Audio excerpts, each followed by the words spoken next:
Hello, everyone, and welcome to our today's session. We are very happy to have so many of you today with us. So my name is Alina. I'm an Education USA advisor, and here is Education USA Virtual with you again. So we are offering this month so many interesting webinars, and not only this month, but actually in July. You can go on our website and see the agenda of all the events that we already have planned. We will dedicate these 2 months specifically to English proficiency test and to standardized tests. So specifically for those who are in the process of taking or preparing for their undergraduate studies or their graduate studies, and they want to take a test, we will have here a lot of tips, a lot of interesting presentation from the representatives of the test that you are interested about. So sign up for the events. There is a registration link. You can also submit your question and we'll answer them during the webinar. Also on our website, you can find MOOCs, you can find articles on our YouTube page, a bunch of videos that can help you navigate through the process of the application, either for your undergraduate studies or graduate studies. And usually our moderators this month will try to spoil us and to treat us with some discount codes or with some vouchers. So that's also very helpful for those who want to get a discount. So yes, I really encourage you to attend all of them. Great. So you already have seen what is going to be the topic of our today's webinar, a very popular test among the students, and that's Duolingo. And we already had Duolingo webinar last year in autumn, but we decided that we want to do it once more with Gayatri, which is a great speaker. We really enjoyed last time the webinar we did with her. So thank you so much, Gayatri, for doing that once again. I know you have a lot of interesting updates. Yes, we would love to know more tips, more tools that the student can use when preparing for Duolingo. So I'm going to just give you the floor. You can maybe start with a short introduction of yourself, and then we can just move to that. I will just be very fast saying to those who are watching us that after the presentation, you will have the option to address your question. You can also submit them in the chat. We will answer also those who address the question in advance. So be active, guys. Super. Thank you for that, Alina. Thank you for having me. I'm very excited to talk to everyone here today about the Duolingo English Test. So my name is Gayatri Natrajan. I'm from India, and I'm a master trainer with the Duolingo English Test. I talk to teachers and students about the Duolingo English Test and how they can prepare to take the test.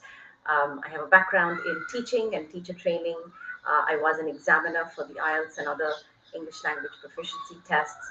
And I'm now with the Duolingo English Test because I do believe that the Duolingo English Test is a test for today's students. It's a digital first test. I think it's just perfect really for the times. So let's jump into it. Let me show you what we're going to go over in today's session. I'll start by giving you an introduction to the Duolingo English Test. I'll tell you a little bit about what makes it so different from other tests and how exactly the Duolingo English Test works. I'll also show you a little bit about where the Duolingo English Test is accepted, share some information with you, and tell you where you can, check whether your target list of universities are among the ones that accept the Duolingo English Test. I would also like to share some of our test policies and talk to you a little bit about the rules of the test. I'm sure some of you are already aware of this. This is a very different kind of test. It's not like traditional English language proficiency tests where you have to go to a test center and there are proctors or supervisors. You're kind of in charge of your own test experience here. So I'll talk to you a little bit about what kind of things you need to be mindful about. And then, of course, we update our test every year. We take in feedback from our test takers, and we are constantly looking for ways to innovate and make the test more efficient while maintaining accuracy. So I'll tell you a little bit about this year's updates, very exciting things happening on the test. And then, of course, I'll show you where you can go to practice and learn a little bit more about the test. And if you're thinking about taking the test, what exactly you can do to get ready to take the DET. And then, of course, as Alina said, we'll take any questions that you might have about the Duolingo English Test. So, what exactly is the Duolingo English Test? I think one way to get a really good idea about this is to think about the traditional test experience, right? What normally happens in a traditional test? How does the experience look for the student?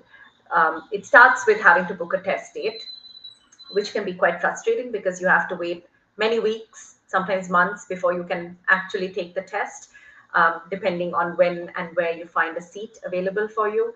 Then, of course, there's the travel. You have to leave your house because there are fixed test centers and you'd have to go somewhere to take a test. And then, of course, if you have to travel really far, maybe a different city because your city doesn't have enough seats, or maybe you couldn't get the date that you wanted, then you also have to factor in the cost of accommodation. So, a traditional test experience generally has a lot of stress factors like having to travel, book in advance, registration in advance, selecting universities in advance. Sometimes, depending on the test, you may have an interview with a stranger. And all of this is a really long, stretched out, experience because it takes a while to get results. You may have to wait a minimum of a week at least before you see results. And imagine spending all this time with so much anxiety, wondering, how have I done? Have I achieved my target score? Do I have to take the test again? So, with the Duolingo English test, and these are the things that make the Duolingo English test really different from traditional English language proficiency tests, right? The first is the fact that it can be taken online and it can be taken anywhere. So, and the fact that it can be taken whenever you like. So, you get to choose when you'd like to take the test, and you can choose to take the test in a place where you feel relaxed and comfortable. So just removing some of the stress elements from the traditional test experience. The next thing, of course, is just how fast this whole process is, right? The test itself is so much shorter. It's about an hour long. I'll tell you in a few slides why our test is so short. And also the fact that you have results in 48 hours. This is a much quicker turnaround time and really useful, particularly for students who are maybe in a hurry to meet some application deadlines. So you don't have to wait. Just wake up one morning, and if you think you're ready to take the test, you could sit down and take the test. And that's how easy this is. And then, of course, the fact that more students are able to afford the Duolingo English test because it's not as expensive as other tests. The Duolingo English test is priced at $70 today, and that's still about one third the price of other tests, right? You could take two Duolingo English tests in the price of any other traditional English language proficiency test. So, the whole mission behind the Duolingo language learning app and the Duolingo English test is to make education and testing accessible and available to students wherever they are, no matter what their financial situations. And so you'll find that a lot of the features of this test, the way it works and the way our policies work, a lot of that is designed to support students and to make this whole experience accessible and successful for them. So this is a little bit now about how exactly we administer the test and how it works. I think this is something a lot of you may already know, that it's an AI delivered test. You take the test online and it's remote administered. So it's an AI engine that is delivering the test. It's also an AI engine that grades and scores the test.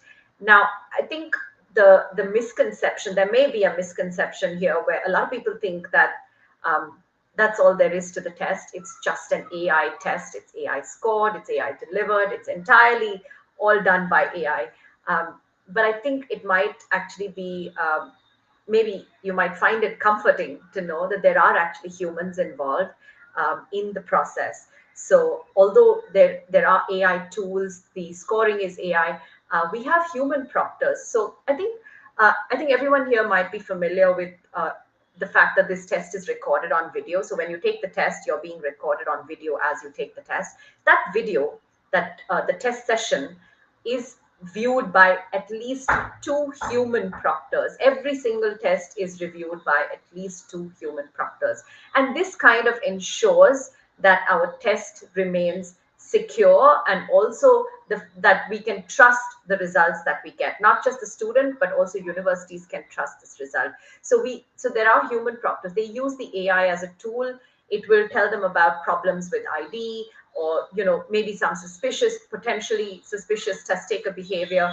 But the thing to remember is that it's always a human who takes the certification decision. So they look at what the AI has passed on to them. They look at all the signals, but they're watching this video, and it's always a human that makes the final decision about whether or not a result is certified.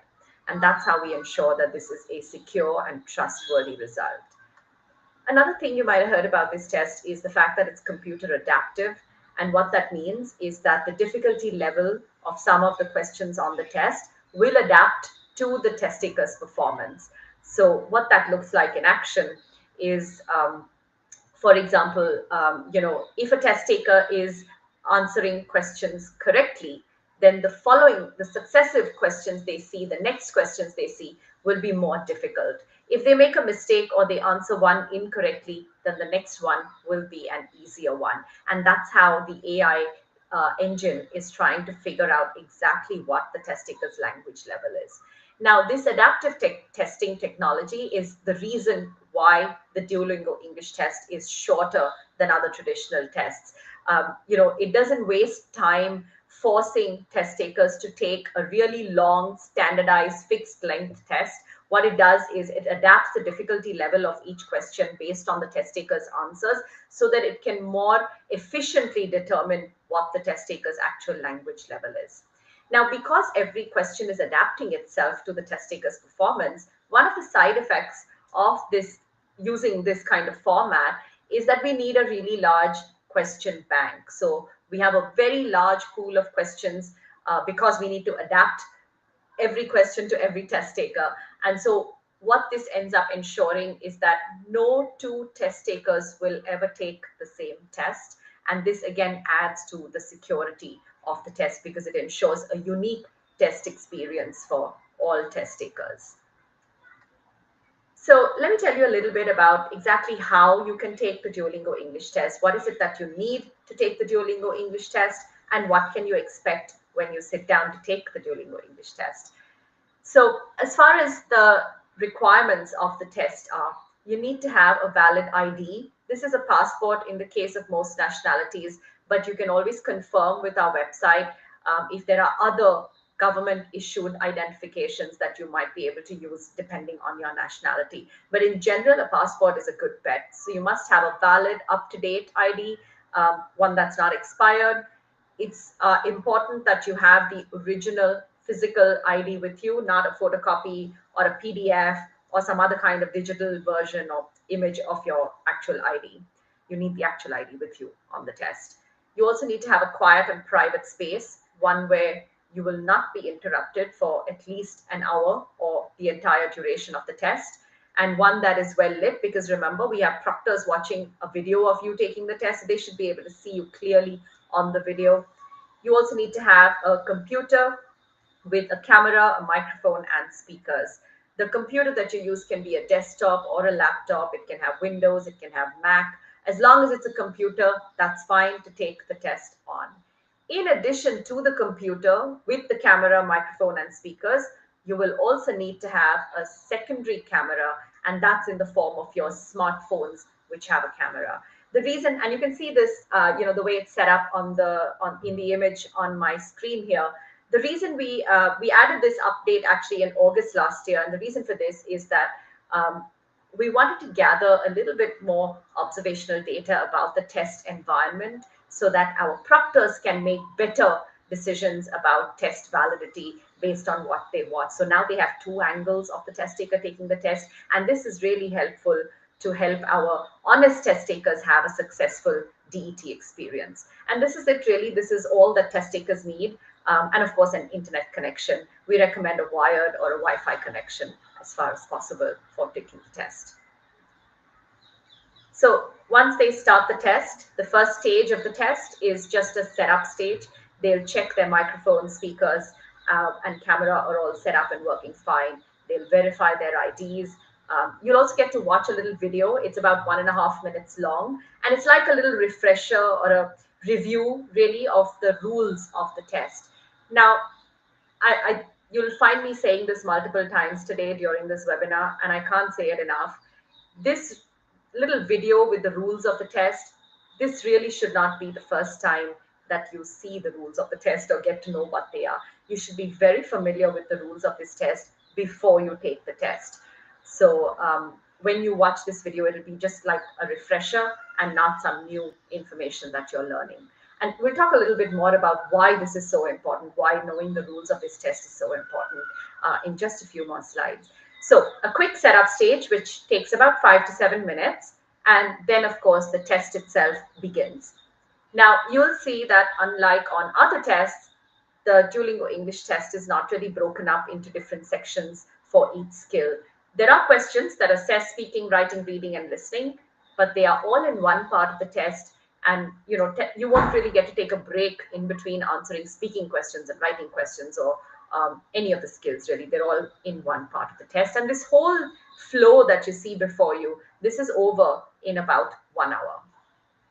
Let me give you a quick look at the types of questions that we have on the test. And one thing you should know about the DET, these are the only types of questions on the test. So every single test will have these 14 question types. The content may change, of course. So for example, for the question type, write about the photo, everyone will see a different photograph, but everyone will get this question on the test. And so there won't be any surprises in that sense. So we have 14 different question types, all in the course of the 1 hour. And the last 2 questions on the test are the writing and speaking sample. Now they're called samples because the answers to these 2 questions are shared with the university that gets your test result. So they get your score certificate, and along with that, they also get your answers to these 2 questions. The reasons for this, there are 2 reasons. One is, of course, it's a great way for the university to kind of learn about the students' abilities in English, right? It gives them a kind of reassurance that this is a real live, this student actually wrote these answers and this student actually spoke this answer. So it gives them a kind of reassurance that this is what the test taker's language level is, and this is how they might be able to do on our course if we were to give them admission. And it's really a great way for them to learn about a potential candidate for admission. And that's why we have these samples on the test, so that universities feel a little more reassured with the DET result, not having to question whether the student really can, manage on campus with their language levels. Here's how our scores compare with other tests. You'll find more information about this on the link that you see on the bottom of the screen. To find out what score you need to achieve to go to university, it's a good idea to check with the program, specifically the department that you're applying to, and find out what the requirement is, because you'll find in a lot of cases that an arts or humanities course, for example, will always have a higher minimum score requirement than maybe a science or an engineering course. So it's a good idea to check for individual programs. But as a broad guideline, I think a good aim is somewhere between 95 and 100. 95 is also in general the score requirement for visas. So, but really this is something you should check with your individual department and college, because a lot of the more popular colleges, or even the, for example, the U15 colleges in Canada or the Ivy League schools in America, all of them accept the DET, but they might have a higher requirement of say 120 or higher. So check with the university that you're applying to. This is what the report looks like. You'll see the overall score reported on a scale of 10 to 160, and that's an average of the 4 individual subscores, which are speaking, writing, reading, and listening. The result is valid for a period of 2 years, just like every other English language proficiency test, and 2 years from the date of taking the test. And once that 2 years is over, you'll have to take the DET again. There's absolutely no limit to the number of universities that you can send results to, and there's also no cost. So it's really up to you. And, on a lot of other tests, I think you have to select the universities in advance, or maybe at the time of registration or booking your test, but you don't have to do that with the DET. You can select your universities whenever you're ready to send your test result, or even a week or 2 after you've got your test result. It's really entirely in your control when you want to send them and how many universities you want to send your results to, absolutely for free. That brings us to the next topic, which is where exactly is the DET accepted? We so recently crossed this number that my slides aren't even updated. We are accepted at more than 5,800 university programs around the world. And we are fast growing. There are, I will share that the link that you see at the bottom of the screen. It's a good idea to bookmark that and check regularly, because this is not a static list of institutions. There are new programs that get added every week. So maybe one that's not there today might be there next week. And so it's one that you might want to check quite frequently. This is a very broad look at how much acceptance we have in different parts of the world. And that QR code, if you scan, will take you to the website, to our list of accepting institutions, where you can filter the list to check for individual programs. You can filter it by program type. So if you want to look at just graduate or just undergraduate programs, if you want to look at it just, specific countries or places, you could do that as well. So do be sure to bookmark this link. I'll just leave this on here for a few seconds and then move on.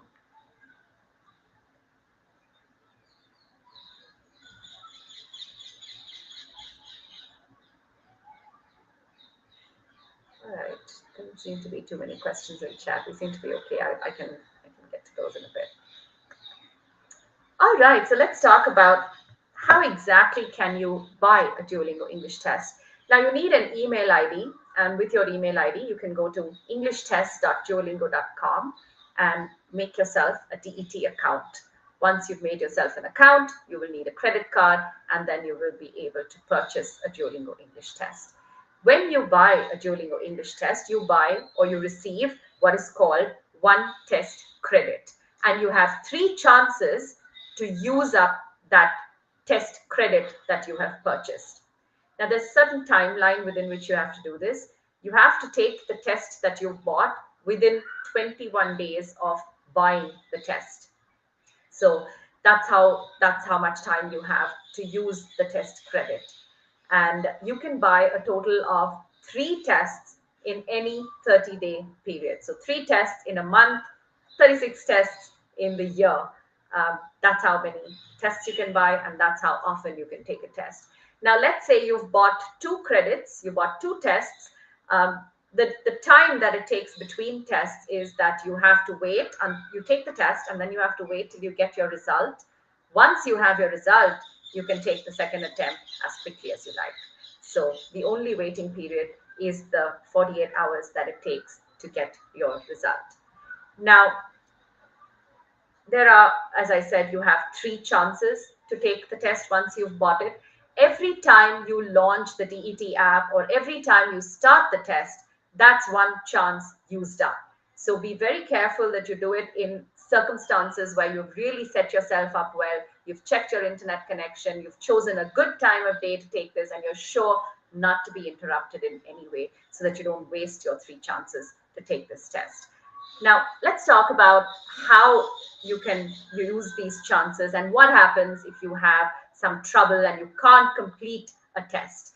So let's say your test is interrupted and you can't complete it because of technical issues, like issues with electricity or issues with the internet. Now, you remember I said that you have 3 chances to take the test. So let's say you start the test twice, and both times you have issues with the first time with internet, the second time with electricity. You still have a 3rd chance remaining on that test credit that you have purchased. And so you can still go ahead and take that test. When you log into your accounts, it will be available to you in your student portals. You don't have to reach out to our support team. You don't have to send an email. It's just as easy as logging back in. You'll find that attempt remaining or that credit remaining and waiting for you to take. Another issue that might happen is you might get an email that says, sorry, your test could not be validated because there was a problem with your ID. In these cases, when it's an ID verification problem, you don't really need to take the test again at all. You just have to log back into your account and resubmit a valid ID, and you'll receive your result once that step is completed. So in the case of ID problems, no need to retake the test. You simply resubmit an ID. Now, there are instances where you might accidentally break a rule. We know that most of our test takers don't intend to cheat, but things happen, things not in your control sometimes because you're not conscious of it, or you're under a lot of stress and you're taking a test. Now, in these cases as well, when you accidentally break a rule, like maybe you looked away from the screen for a little longer than you should have, um, you can still retake the test if you have some chances remaining on your credit that you've purchased. In all of these cases, right, you'll get, if you get an email saying, sorry, we could not validate your test because it wasn't completed or you violated a rule, if it was accidental, if it was a technical issue, in most cases, you'll have whatever chances remaining to retake the test. But there are some cases where you will not be able to retake the test, and this is in the case of more serious rule violations. If you, for example, we have evidence that you have intentionally tried to cheat. Maybe you had an impersonator, for example, take the test. In these cases, you will receive an email that says your account has been banned, blocked, or that you have been banned from taking the test. In that case, you will find that even if you had two chances remaining on your credit, you won't really have access to those anymore. So in the case of a blocked account, if you receive an email saying you've been banned, if you find that suddenly your credits, you thought you had two chances left, but suddenly there are no chances remaining, you can file an appeal in these instances within 72 hours of receiving that email about your result. So within 72 hours, you can file an appeal. This is a simple matter of clicking on a button in your student portals, describing the issue or the matter, and clicking on submit appeal. And then our team will look at it. Our appeals team will review the matter. They might watch your test video if needed, and get back to you within 4 business days. And that's how you can, these are our policies around buying tests and retaking tests and appealing test results. So the reason, one way to ensure that you don't go through any of these troubles, I talked a lot about how this test is really beneficial for students because it gives you so much control over when to take the test and where to take the test. But it's important to remember that all of this convenience, there are a few differences, right? You're not going to be at a test center, and there isn't going to be any supervisor who's watching you, who's going to remind you of what you should do and what you shouldn't do, no one to assist you when you take this test. And so that means that it's really up to the test taker to kind of take on the responsibility of knowing how the test works, of setting it up, and make sure that they don't accidentally break any rules. Now, to avoid accidentally breaking the rules of the test, you actually have to know what the rules of the test are. A lot of them are, designed, this test and the rules are designed with the idea that you can take this test at home and no one is going to be there to monitor your test environment. But we still need to produce a result at the end of it that you can trust and that universities can trust. And that means there need to be certain security measures.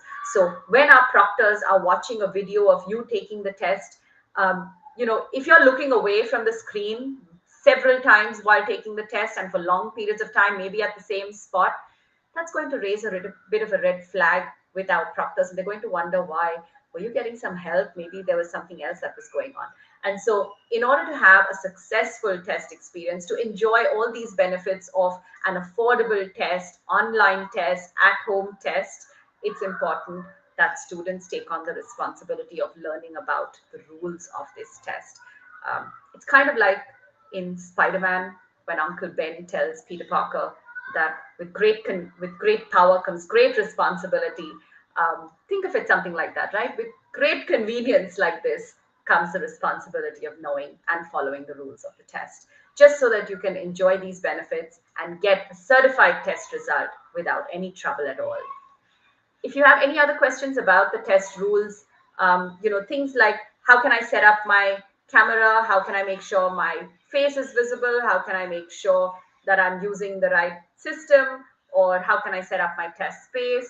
Can I, use a USB camera? All kinds of questions that test takers have ever asked about this test from 2016 when it first started to today. Every single question and answer has been recorded on here. So it's a really great resource to learn about this test and, make sure you have all the information necessary to set up for a successful test. So please be sure to bookmark this link as well. It's a very helpful list of questions. It's even grouped topic-wise. So the one you can see here is the topic of rules and requirements. You can look at different topics to, if you have questions related to other things related to the test, maybe the question types on the test or the scoring on the test, you'll find groups of questions about those topics as well. All right, so very quickly about our test updates. You know how I said we update our test every year. And the idea, again, behind this is just to ensure that we are able to offer test takers an efficient and accurate assessment. So here's a quick look at the updates that will take place on this test from the 1st of July. So until the 30th of June, the test will continue exactly as it is today. But from the 1st of July, these are some of the changes that you can expect. The first change is that we have updated one of our existing question types, which is the interactive listening question. We've made it a little bit more supportive for test takers by adding an audio comprehension component to this question type. We've also added a whole new question type, which is called interactive speaking. And this kind of wraps up our whole group of or set of interactive question types. We started with interactive reading 4 years ago, followed by interactive listening. Last year, we had interactive writing, and this is our interactive speaking. And the idea behind this is that we wanted to do something similar to an actual live interview. Of course, there won't be a live interview because there are no humans interviewing on the Duolingo English test, but there will be a simulated live interview with one of our characters from the Duolingo language app. So that's interactive speaking. Now, because we've added these two new question types, this is obviously going to take a little more time on the test. And so to make up for that, we're retiring two existing question types, which are the listen then speak and read aloud question types. And so that way we can ensure that the length of our test remains about an hour. So these are the new updates to the test. You'll be able to learn a little bit more about this on our website, and that's what I'm going to show you next, where you can go to learn more about the test, the questions that are on the test, the questions that are going to appear on the test. So on the website, when you make your account and you log in, you will have access to our practice portal. You can take this practice test for free. It's very similar to the full test in the fact that it's an adaptive test, just like the full test. It has every single question type that will appear on the full test. So a great way to experience the content of the DET. It's slightly shorter than the full test, though. It's about 45 minutes because some of the questions appear less frequently than on the full test, but they will still get to practice every single question type. They will also, on this practice test, get to try out the new question types that will appear on July 1st. That's the addition to the interactive listening component and the interactive speaking question. So if you're curious about the update and you want to find out about it before the 1st of July, head on over to our website and try it out on this free practice test here.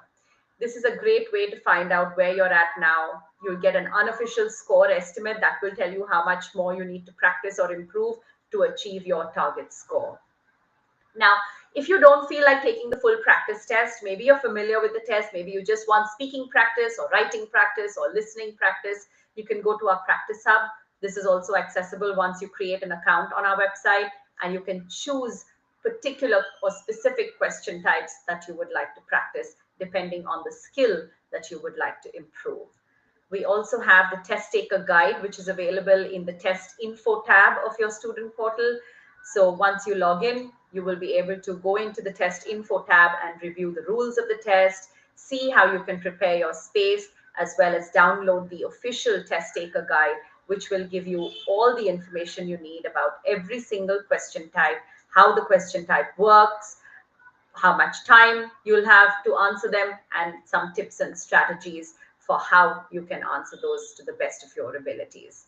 Now, if you're feeling like it might be a little too much, there's just too much involved, it's too much tech, we have a lot of video tutorials on our YouTube channel. In fact, if you look at this screenshot here, you'll see the second video here is a tutorial on setting up the secondary camera. So Sophie very helpfully demonstrates how you can go about setting up the secondary camera to take the Duolingo English test. And if you head on over to our playlist, you'll find a lot of our videos have been grouped by topic. So you can learn about the question types. You can go into our English practice videos playlist to find out ideas for practice. learn about the rules and requirements by watching different videos about these rules and requirements, and generally get familiar with the test. And just a few final tips from us so you can test your best. It's important to do well on a test. It's the easiest way to, even if you don't have time to prepare and you just want to sit down and take the test, one way to ensure that you do your best is to just be prepared for what to expect. And so familiarize yourself with the test. There's two ways you could do that. We have a video on our YouTube channel that just kind of shows what the test experience is like. It's about 3.5 minutes long, but it kind of walks you through the entire test experience from setup to the first question to all the questions, and right at the end, the speaking and writing samples. So watch the video to learn what you can expect. Take the practice test so that you can try out some of the content, understand how the test works, how different question types work, how you can interact with the screen and your keyboards. It's a good idea to prepare your test environment. Do things like have your ID ready, keep a glass of water ready, make sure you've tested your speakers, your camera, like record your speakers before you take the test, because sometimes you'll find if you have a table fan, for example, on the desk where you're taking the test, that might interfere with the recording. Depending on the microphone that you're using, you don't know how much sound it's going to pick up.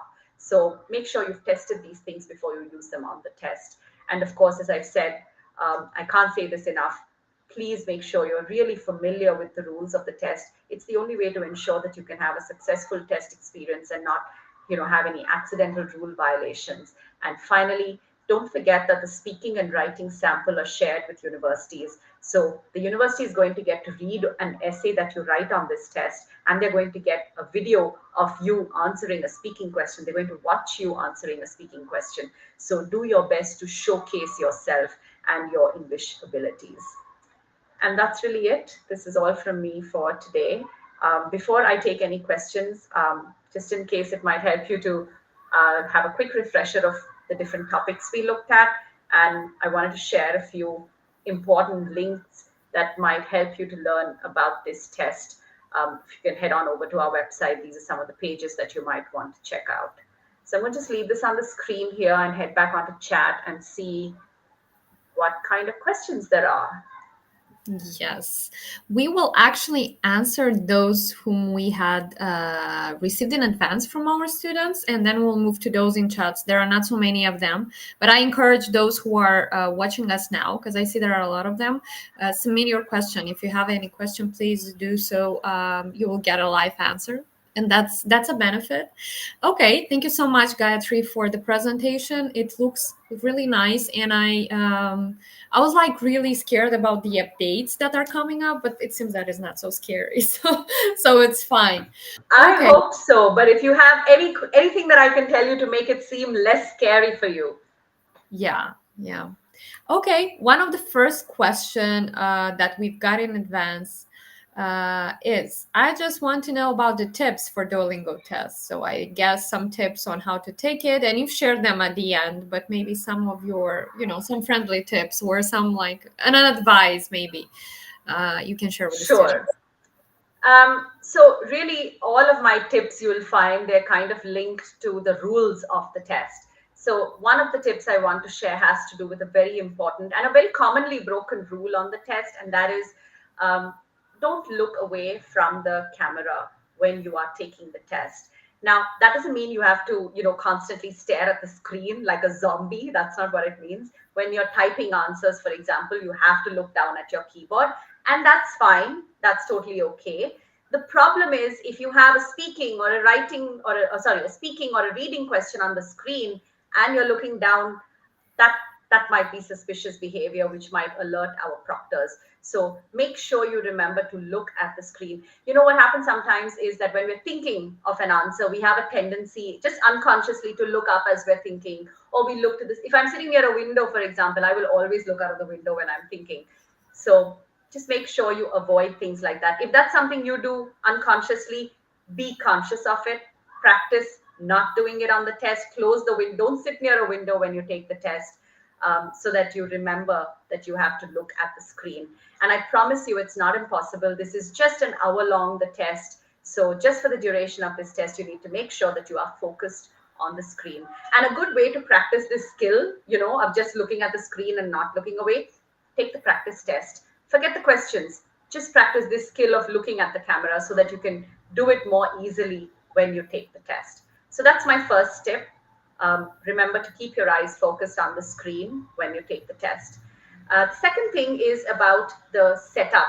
Uh, the system that you take the test on, make sure you've closed all other applications. You shouldn't have any email or messaging apps open.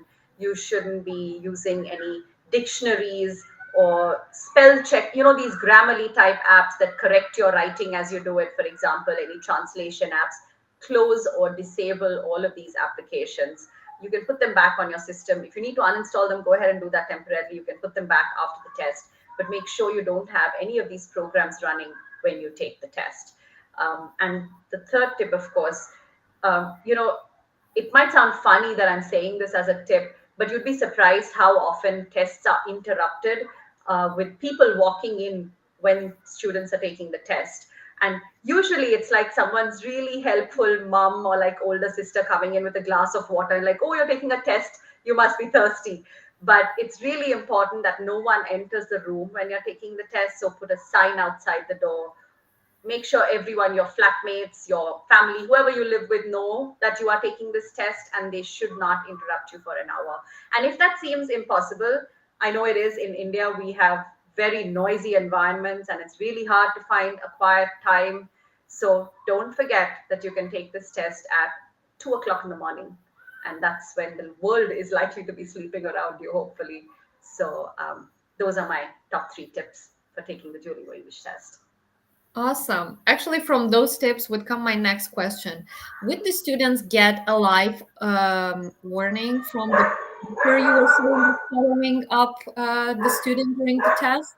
Will they be like warned, something would appear on the screen where they wouldn't know that they broke the rule in that moment? Or they will find that at the end of the test? So we do have a couple of types of warnings built into the test. They're not for all rule violations. Obviously, the test is not going to be able to tell you, hey, Alina, you have someone entering your room Yeah. while you're taking the test. So that's not the kind of alert that's possible. Mhm. But I'll tell you some of the things that they do alert you to. When your face moves away from the camera frame, you'll get a little notification on the screen that says your face has been out of the screen too long, so you can readjust and come back. That's one kind of Mhm. warning. A second kind of warning is when we are moving our mouse cursor, if it accidentally leaves the DET app window and moves out of frame, you'll get an alert saying, hey, your mouse cursor is out of the app, bring it back in. So those are 2 kinds of warnings that they'll get so they Okay. can get back on track. That's really good to know. Okay, good. Then we move to the next one. Are there common mistakes students make during the test? So as I assume that you already mentioned some of them, but are there some of them you didn't mention? So looking away from the screen, having other apps open, I've already talked about that. Having someone enter the room, that's already something that you've been made aware of. Okay, so a third one of the other very common mistakes we see on the test is where students memorize answers or use templates to answer questions on the test. And that's a problem because this is an AI score test, right? So if we have an answer existing in our system and then another test taker comes along and repeats the same answer, our system is going to flag that as a plagiarized answer and you won't get a score. So don't use memorized templates. Now, that doesn't mean you can't prepare at all. Of course, you can, brainstorm ideas for different kinds of topics. You can think what kind of arguments you'd like to make, what kind of ideas you'd like to discuss about different topics. Brainstorm and think about all these things. Another kind of preparation you can do in terms of pure language is to learn vocabulary, of course, learn idiomatic phrases.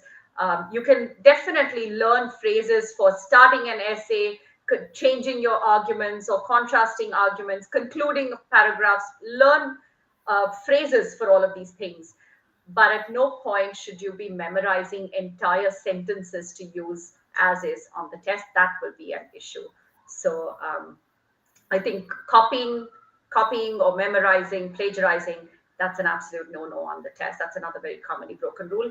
And I think one other common mistake is not setting up the secondary camera correctly when they take the test. So please watch that video on YouTube. It's really helpful. It's actually quite straightforward. It's exactly like, what the purpose of this, like that's why I explained what the purpose is. It's so that our proctors have a little bit more of a view of your test area. So what they want to see is your computer screen, your keyboard, and your hands at the keyboard. And so you've got to position it somewhere on the side, maybe a little bit to the back where it has a view of all of this. And the test itself is designed to help you through this setup. So at every stage, you get little flashes of messages on the screen that tell you, okay, move it this way, move it that way. Now we can see this, now we can't see this. So you can keep adjusting it until you've set it up just right. And then after that, don't touch it at all. Let it just, finish your test, finish the entire test. And then when you close the app, you can pick up your phone and carry on and do whatever you need to do. It won't go to sleep while it's recording your test. That's not a worry at all. But they should, maybe one thing to remember to do in that case is to switch on, some phones have this DND mode, do not disturb, and it's a good idea to turn that on so that you don't get interrupted with calls coming in during the recording itself. So put it on flight mode and put it on DND so that you have just the Wi-Fi and you can just, have it work for the test. Okay, those are really good points. The next question, it's a comparison, I guess. Is Duolingo easier to pass than TOEFL, or is it all a myth? So, I love this question. I'm so happy that I always feel, I know people think that if it's an easy test, it can't be that rigorous or it can't be that accurate or it can't be that valid. But I think it's really great when test takers come and say, oh, we found the DET really easy, because I should tell you that's how our test is designed. It's designed for the user to feel successful as they take the test, so that with every success on the test, they feel confident and do better on the test. That's part of that is the fact that it's a computer adaptive test that helps you to feel better when you take the test. Another reason this test feels easier is because it's a shorter test. So for example, our writing and speaking questions are not very long. The longest writing answer is you have to write for 5 minutes, and the longest speaking answer, you have to speak for 3 minutes. But in general, speaking answers are limited to about a minute and a half. So all of these factors kind of make it feel like it's easier. But what's easy about the DET is that it's an easier test to take, not necessarily to pass. So in this sense, I actually think the Duolingo English test is going to be just as much of a challenge, because there are some tests, some of the more traditional tests where you can kind of learn some tips and tricks. And if you do XYZ, you can kind of get this score or this band.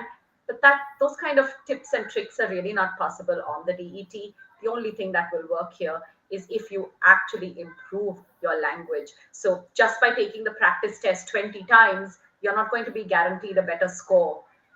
Your score might improve by like maybe 5 points on the score range, but to really have an improvement in your score, you need to actually improve your language. So in that sense, no, I don't think the Duolingo English test is easier, but it is an easier test to take because it's a very student-friendly test and it gives the test taker a lot of control. Okay, that's good to know. And the other question that comes after this one, it's also a comparison. I want to know the main difference between IELTS and Duolingo, which I think you can say, because you mentioned you work for IELTS, so maybe you can give some insights. We use Duolingo Sure. for other countries too. So I'll tell you a couple of things that are very different from the IELTS, right? It's not in that sense a standardized test. Like all students won't take every student has to take the same pen and paper IELTS test or the same computer-based IELTS test. You could be a band 9 student, you could be a band 5.5, but both of you will write the same task 1, the same task 2, and go through the same speaking interview. Which means essentially that your IELTS test experience is always about 3 to 4 hours long. So the Duolingo English test is far more efficient. We don't want to waste 3 to 4 hours of your time. We don't want to put you through the stress of having to sit like that in those stressful conditions.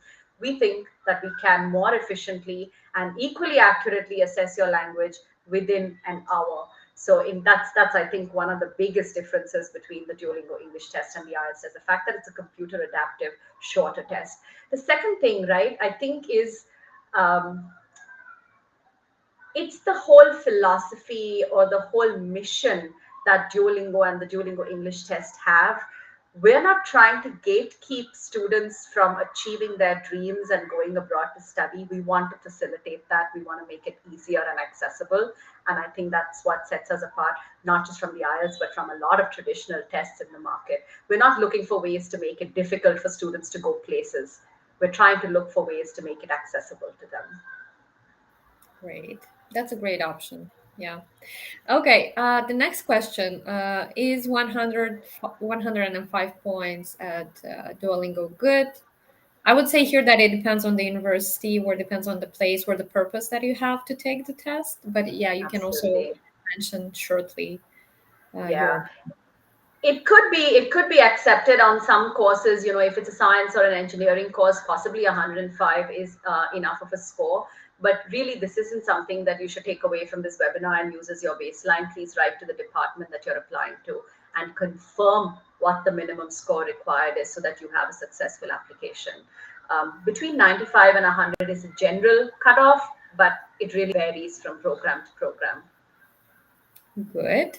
The next one that's the last one that we've got from those in advance. Is Duolingo English test results accepted in USA universities? Yes, it is. This is an American test, and America, specifically the US, is where we have the maximum rate of acceptance. We have over a 96% rate of acceptance with undergraduate programs, and more than 70% of our graduate programs in the US accept the Duolingo English test. All 8 Ivy League schools in the US accept the Duolingo English test. So, very high, near universal acceptance, I would say, in the US. But that link that I shared on the slide, and maybe I can share it in chat as well. If you go to this page on our website, you will be able to find out exactly whether the university that you're looking for is one that accepts the Duolingo English test. I'm just going to share that with you in chat, Alina, and maybe you can put it in Sure, for sure. everyone. Yes, please. We'll share that. And then the other question that we had is if I'm applying to both US and European university, where all accepts TOEFL, but only one fraction accept Duolingo, do you think it's better to take both to be cost effective with US universities? I'm applying to around 10 schools there. Well, I don't know if I should be the person that comments on this, really. I think whether something's cost effective or not is really such a personal decision, isn't it? Yes. So I'll put it this way: the DET is so affordable that you could take 2 Duolingo English tests in the price of one TOEFL or one IELTS. So that's really something for you to weigh and see what you'd like to try.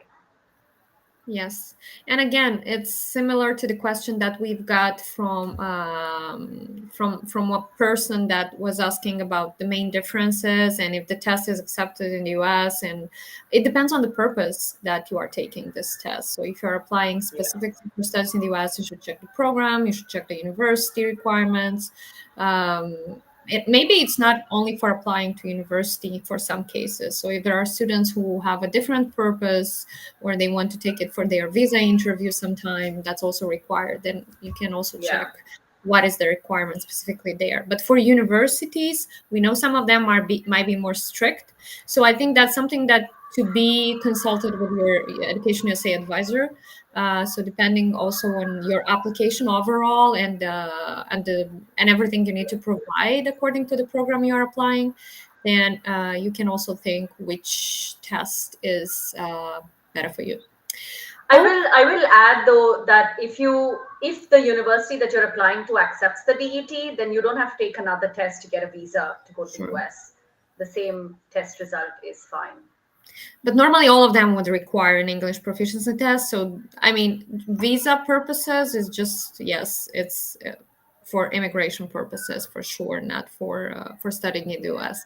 Because if you're all gonna go study, then for sure you'll have to take an English proficiency test, which is great because now as you there is this test optional policy, you can take the Duolingo where I know it's TOEFL, and that's it.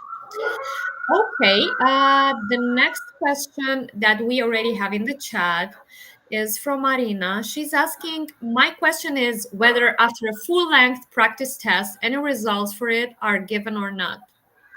You do get a score at the end of taking the practice test, and it'll tell you that this is an unofficial score estimate, and there's two reasons for that. It's unofficial because the practice test is naturally not proctored like the full test, and it's an estimate. But I should tell you, everyone on my team and everyone that I've met so far that takes the practice test and then takes the full test will tell you that it's so accurate. It's likely to tell you exactly the score you're likely to get on the test, maybe off by 5 points. It's a great way to learn what your current level is and how far you're away from achieving your target score. So yes, the practice test does share results. Great, thank you. Pervane was mentioning here that Duolingo test is more important than traditional test. I'm just wondering, that's a question or that's an affirmation of yours? After that in Duolingo resources, we have daily experiences to practice. I suppose that this is a question, but I cannot really interpret it, how she wanted us to answer that. If you're talking about resources that you can use to practice, then I would direct you to the Duolingo English Test website. It's englishtest.duolingo.com. Create an account with your email ID. You'll get access to the practice test, the practice hub. You can take the practice test an unlimited number of times completely for free. You won't see any questions repeated. So it's a really great place to go and practice all the DET questions and get prepared for the test. And then, of course, we have our YouTube channel, which has a lot of videos for practice as well. By the way, in the practice test, is there also a proctor that is following the person during the test or not? No, no, we can't proctor all the practice tests. Okay, good. And the last question we got in the chat is from Zion. Is Duolingo universally accepted? One day we hope we can say yes to this question. We are not universally accepted. We are very widely accepted at over 5,800 university programs around the world. But Zian, I hope very much that this will come true very soon. Great. Thank you so much. Actually, in the presentation, you've already mentioned the countries where this is available and where it is accepted. So Zion, you can also take a look in the presentation. You can watch the recording and you can see where is that specifically. You can see the map. Otherwise, I think we are done with all the questions that we've got. Oh no, I think we've got one more from Gairula. Can I successfully pass Duolingo English test by doing Duolingo app exercises? Is that enough? So it depends. It depends on where you are in the Duolingo app. It does have English as one of the languages. So yes, you can go on the Duolingo app and learn the language. But whatever level you've reached on the app, that's likely the level you'll get a score of on the DET. So I don't know what you mean by pass. There's no pass mark as such. You'll get a test result if you take the Duolingo English test. It's likely to reflect the place you're at on the learning app as well. Yeah. I think, yes, as you've mentioned, it's a great way just to understand your status, where you stand now. So if you need more practice, and by the way, does it give you after the practice test, how's that, an understanding or where the mistake? No, it just shares an overall score. It won't give you qualitative feedback like on your performance. Okay, got it. Okay, that's good to know. Hopefully, guys, I also asked for you some of the questions, and that's gonna be a good tip for those who hadn't the opportunity to watch us live today. But anyway, submit your questions. We have here Gayatri that can always ask your question, and I think she also mentioned. Did you mention your email in the presentation? Maybe if no, I have not shared it, but you have my email ID, so yes.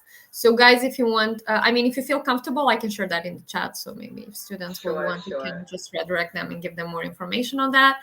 But other than that, I think we're done with the presentation for today. I really hope those who have been with us live, because there were a bunch of them, enjoyed our webinar, and hopefully you'll use the opportunity to get the Duolingo English test by 30th when the changes will not yet come, but they are not so difficult. So you're Yeah. fine. I was just scaring you. No worries. Thank you, Gayatri, once again. I wish you My guys pleasure. and I wish you everyone luck with your preparation process or with anything else you are going through now. Just a reminder, once again, on our website, you can register for the events that we have planned for the rest of this month. In July, we'll have more of them. So if you are now wondering how to prepare for your TOEFL, IELTS, Duolingo, you should know that we will have webinars with all these educators, and they will answer your questions live, and you can submit them also in advance. So I'm highly encouraging you to submit your question in advance and to register to our event.